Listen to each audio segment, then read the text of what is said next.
Welcome to part 3 of the video series. And today is what you've been waiting for. Remember, we're getting organized. We're being more efficient so that we can give ourselves that 10% raise. If you haven't watched part 1 and part 2, go back.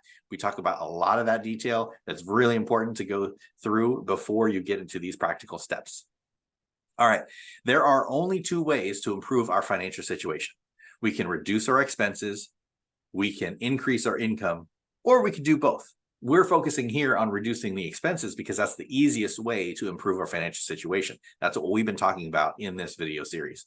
We're going to walk you through multiple categories inside of your household situation in order to save that extra 10%.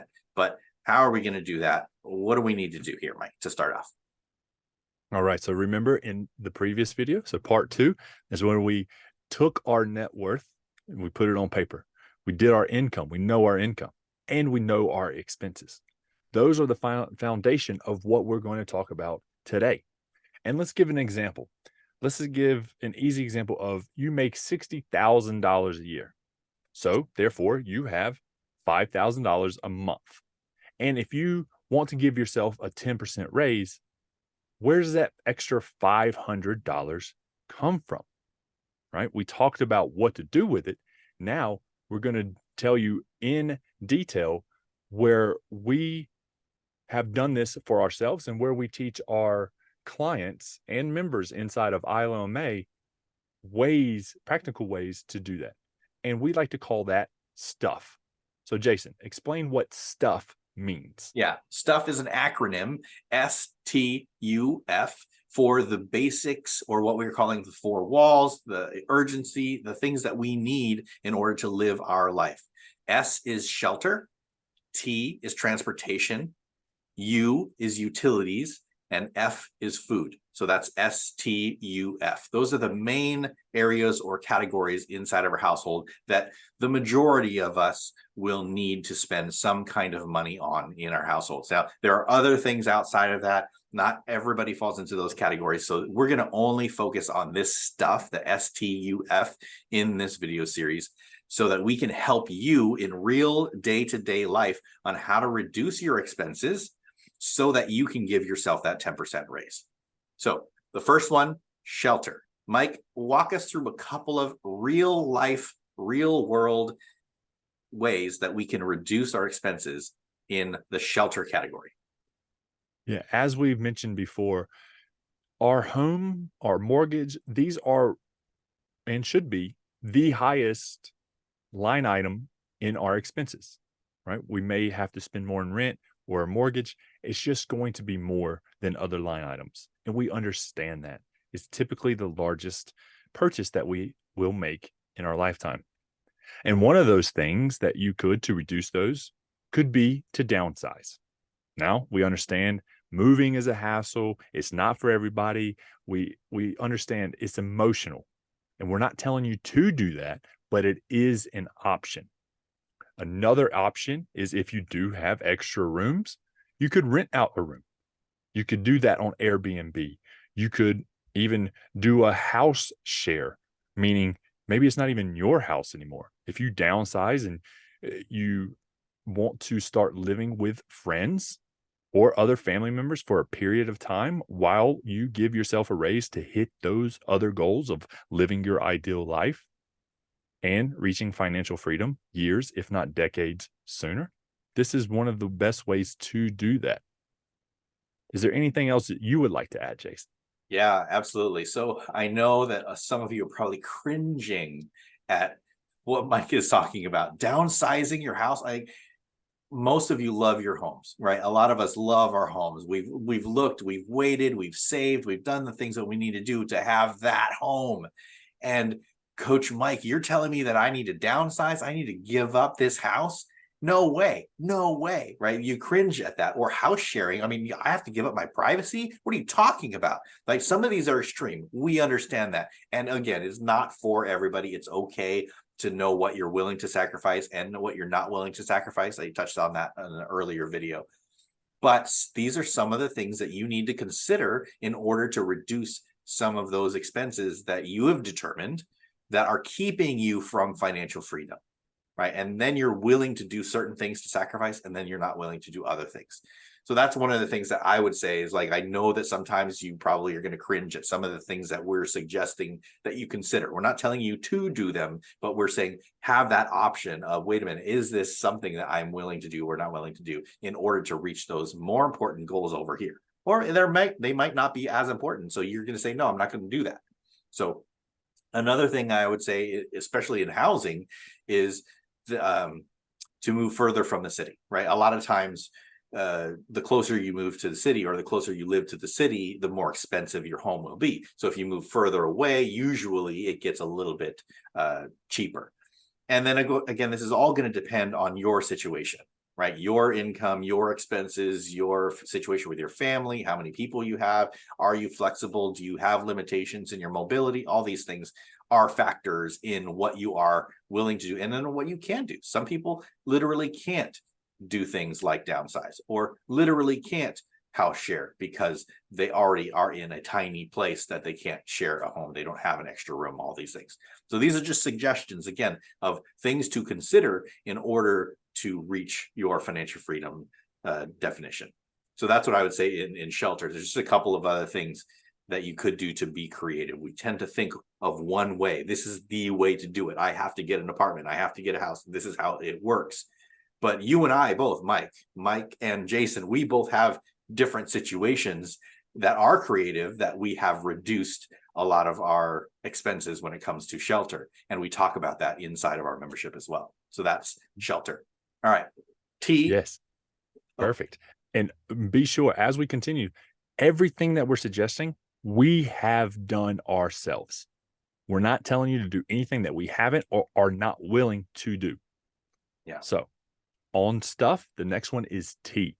This is transportation. This is one of my favorites because when I was in the US before 25 years old, at one point, I had 3 cars. I can only drive one at a time. They were all insured, by the way. So I had all these other expenses, which comes with 3 cars, maintenance and insurance, taxes. And when I decided to leave on my first international flight to Australia, I knew I was not going to buy a car. One, because I researched and the public transportation was good, and I was going to get back onto a bicycle. So I sold all 3 of those cars. I didn't purchase a car the entire time I was in Australia, took public transport, and I rode a bicycle for those 10 years. I did that. That one decision easily has turned into over $100,000. Wow. Easily. And again, we go into detail in membership and I share that story with everyone, but I really love how we could do that. You could ride a bicycle. Another thing you could do is you could downsize your car. Maybe you have a car, a new to you car, for $25,000, right? When you did your net worth spreadsheet, you realize, wow, I have a $25,000 car loan at 6% interest. Well, the quickest way to get rid of that is to sell the car. And then you could go and buy a $2,000 car. It's possible. You could do that. I can tell you my journey at 16 years old, my first car cost me $500. That might be funny, except for the second car cost me $400. And then it gets really funny because I was riding around on a $600 bicycle when I got to Australia. Right? So all of these things are possible. But again, where can you reduce in your transportation? So Jason, what are some other areas that someone could reduce their transportation costs? I'm seeing a theme here where there's so many things that we're going to be addressing and bringing up that could be cringeworthy, but that's just because you have been conditioned to think you have to have certain things certain ways. And this is what we're trying to break out of our minds and out of our habits, is maybe there's a different way. In fact, we're certain there is a different way, but it's whether or not we're willing to look at that way in order to reach financial freedom, in order to live our ideal lives. That's the point here.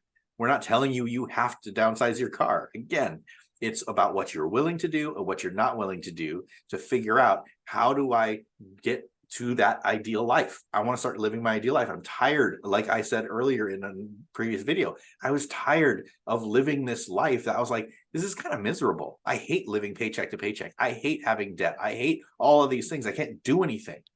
And that was more miserable. And now I'm living my ideal life. I'm on my way to financial freedom. I'm doing all the things that I really want to do. And sometimes I have bumps in the road, and that's okay. But as far as transportation, I did exactly what we're talking about. I downsized my nice car. In fact, our two nice cars, I sold them, and I drove a $4,000 car for like 3 years. And I've done that. And so another thing is carpooling, right? If you have a friend or a coworker, obviously they're coworkers if you're close by in that a job, you can carpool, switch off. It'll save you gas, it'll save you maintenance on your vehicle, right? You can carpool to certain places, share rides, do the things that you need to do to reduce your expenses in your car, gas, in your insurance, in your maintenance, all these things. Another thing you can probably do is you can shop for better insurance. There are other companies other than your company. I mean, it's very competitive out there, and you can reduce your expenses when it comes to insurance. So even if you saved $100 a year, that's still something. It's still something toward giving yourself that raise. And if you do enough of those somethings, maybe one or two in each of these categories we're talking about, that could get to your, in this example, a $500 a month raise. You're giving yourself that raise. So that's the transportation side. And again, this is just one of those things, is remember that all of these could be temporary for you, right? We tend to think, oh, if I sell my car, I'm going to drive a piece of garbage forever. No, you're not. You're only going to make the sacrifice until you can afford to not make the sacrifice. It's always temporary. You can always get another car. You can always get another house. You can always do what you want to do once you set up your foundation, and then you can afford to do those other things. What we're trying to do is, yes, we need to make some sacrifices in order to get out of the mess. And once we get out of the mess, then you can drive whatever you want. You can have whatever house you want, like assuming that you can afford all these things. So remember, it's always temporary. Don't think of this as always permanent stuff. This is just temporary stuff. All right. What's our number 3, Mike? All right. Back to stuff, right? S.T.U. We're on utilities. So for your household, some of the things that you may need to do is review and possibly cut your cable or any of the other subscriptions that you stream on, or any other memberships, right? That's why we did the expense tracker. Now you know where all you're spending all your money. So in the example of making $60,000, $5,000 a month, giving yourself that $500 10% raise. I have had clients that have spent $500 or more on just subscriptions to watch television. To me, that seems outrageous. But again, where are your priorities? If they're similar to mine, there's no way I'd spend $500 on watching television. But if that is you, that's okay. Maybe you only need to cut one of those services. Or maybe you had 2 duplicates. One, like, for example, I had a couple, the wife and the husband both had a Netflix account. They live in the same house. Why do they both need Netflix? Right? So review those expenses. Where else are there duplicates? I had another client that had 2 Audible accounts, right? She liked listening to podcasts and audiobooks, but she ended up paying for that twice. She thought it was every 2 weeks they were coming out. No, that's a monthly subscription. And I pointed out to her that she used 2 different email addresses to sign up and was still paying on those when she was only using one email address. Another area where is one of my favorites is the phone, your mobile phone and your home Wi-Fi. Do you have unlimited data at home and on your phone? Well, maybe you don't need to, right? Maybe you only need, if you work from home, maybe you only need to have unlimited Wi-Fi at home. And then your phone, you could get by with a lesser or a cheaper plan, right? Those are some of the things that come up for me. For other spending and household utilities, what comes up for you, Jason? Yeah. One of the biggest things that you taught me was Amazon. Amazon is something, I mean, obviously I knew about Amazon, but this trick I learned from you. And that's removing your card from the wallet in Amazon, right? It's so easy to do a one-click Amazon purchase these days. And I mean, we got Amazon boxes coming to our doors, and all this stuff is so easy. Like, oh, I'll pop on Amazon and I'll need this one thing. And then you end up with 3 or 4 things in your cart, and you can one-click it like that. But if you take your card out of that wallet, or not save it, then you have to physically push in the numbers, right? Enter the numbers in order to purchase. It gives you a little bit more time to think about, do I really need this? Or is this an impulse purchase? If it's an impulse purchase, you now have to make that decision. Do I really, am I really going to buy it? Or you know what, that can wait a minute, hold on a second. I've got other things that I want to do with that money. I should probably delete it from my cart or put it in the save for later, or whatever your system is. I love that idea of, wait a minute, just gives you an extra hoop to jump through in order to make a purchase that you probably shouldn't be making at that moment anyway. So that was one thing. And then the other thing is negotiate. I mean, you're a big negotiator as well. And I love negotiating on your bills, love negotiating with your company. So you use the example of the phone and the Wi-Fi. I think that's one thing, is like, can you negotiate that your company, if you're a remote or a hybrid worker, can you negotiate that your company pays for your phone, pays for your Wi-Fi? Some of these utilities, are really, really easy to negotiate with. You can call up your cable company and say, hey, give me a discount. I've been a customer for 9 years, or whatever it might be. And sometimes they'll say, oh, good, we're running a special and we'll give you $20 off a month. Or there's all kinds of different ways that you can do it when you negotiate, when you just ask. Now, don't demand things, don't be nasty, but you can just say, hey, do you have a special running? And do you have something else? Change companies if you need to, because they're running a special on new customers. There's all kinds of things that you can do to negotiate lower bills. And you do this again, you do it for 1, 2, 3 of these things, and then it adds up and it adds up. And then that's how you can get to your 10%, giving yourself that 10% raise. The last letter of stuff, food. This is probably one of my love languages. And it's one of my favorite areas to reduce these expenses. And one of my most recent stories personally is when I went to the grocery store last week. I didn't have enough money. So I went in specifically, I had gift cards available, and I thought I had our grocery budget inside of one of our food bags. When I got to checkout, I used all of the gift cards, but I had put more in my cart than I had money for because I didn't have any cash. Now, this could be embarrassing for some, but for me, it was an inconvenience, right? The lady had to take off things. The line behind me started getting longer, right? But my heart rate didn't change because I know I'll probably never see these people again. And I was sticking to our plan. So my wife and I, we have a set budget for food. So every month we spend $600 on groceries. And when we get to the end of the month and I have more things in the cart than the $600 allows, I have to put something back, because then that takes, if I was embarrassed or if I had access to a credit card and I just tapped it and just went about my day thinking, oh, okay, I'll just pay for that later. Well, then now I don't have enough money in the other areas of my life. Right. So this is one of the things that I really stress about is the cash envelope system when it comes to food. So for food, Jason, what are some of the other areas people could reduce those expenses? Yeah, I'll get to the most controversial one last. But one of the big ones that I love is bulk cooking. Now, my wife is not a fan of bulk cooking because she doesn't want to have the same meal all the time, but I love it. So I make a big pot of spaghetti and I have that for like 8 meals, not in a row, but like over a week or two. You can freeze some stuff. So I like bulk cooking, and you put some, the sauce in the freezer, and then you just make noodles, heat up the sauce, and boom, you're done.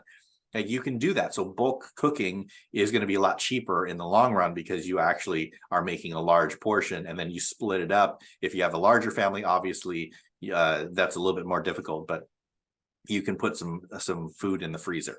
The other thing is food sharing.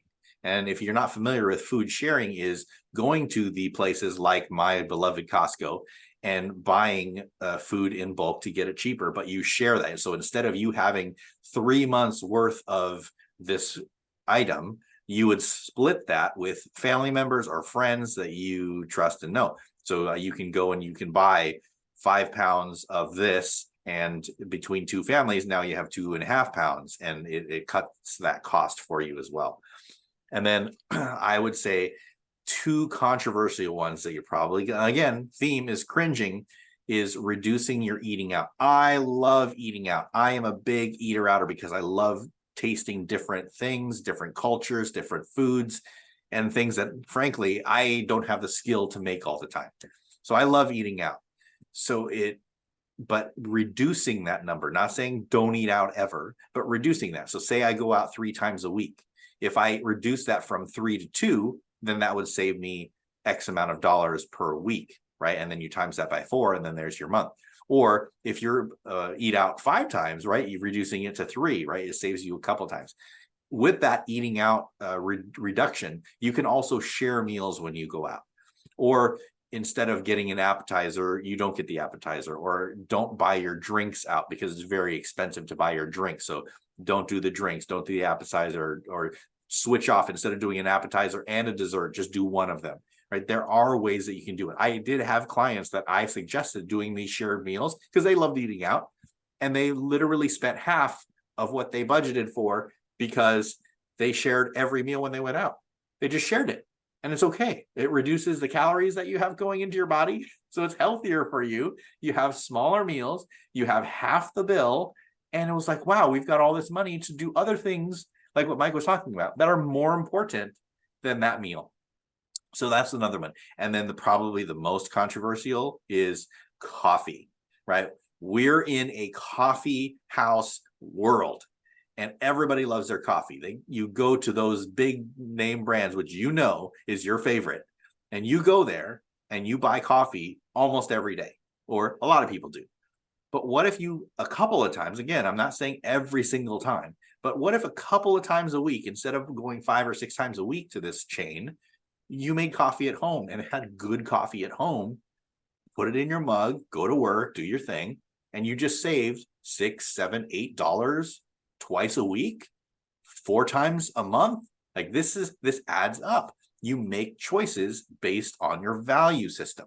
So those are a couple of the things that I would say is on my mind as far as like reducing costs, giving yourself that 10% raise around food, because food is one of those big items that you can do something about because it's so easy to eat out. It's so easy to buy expensive meals. It's so easy to go to the grocery store, all that. I think there's one more, I think, Mike, you want to touch on before we actually wrap up this series.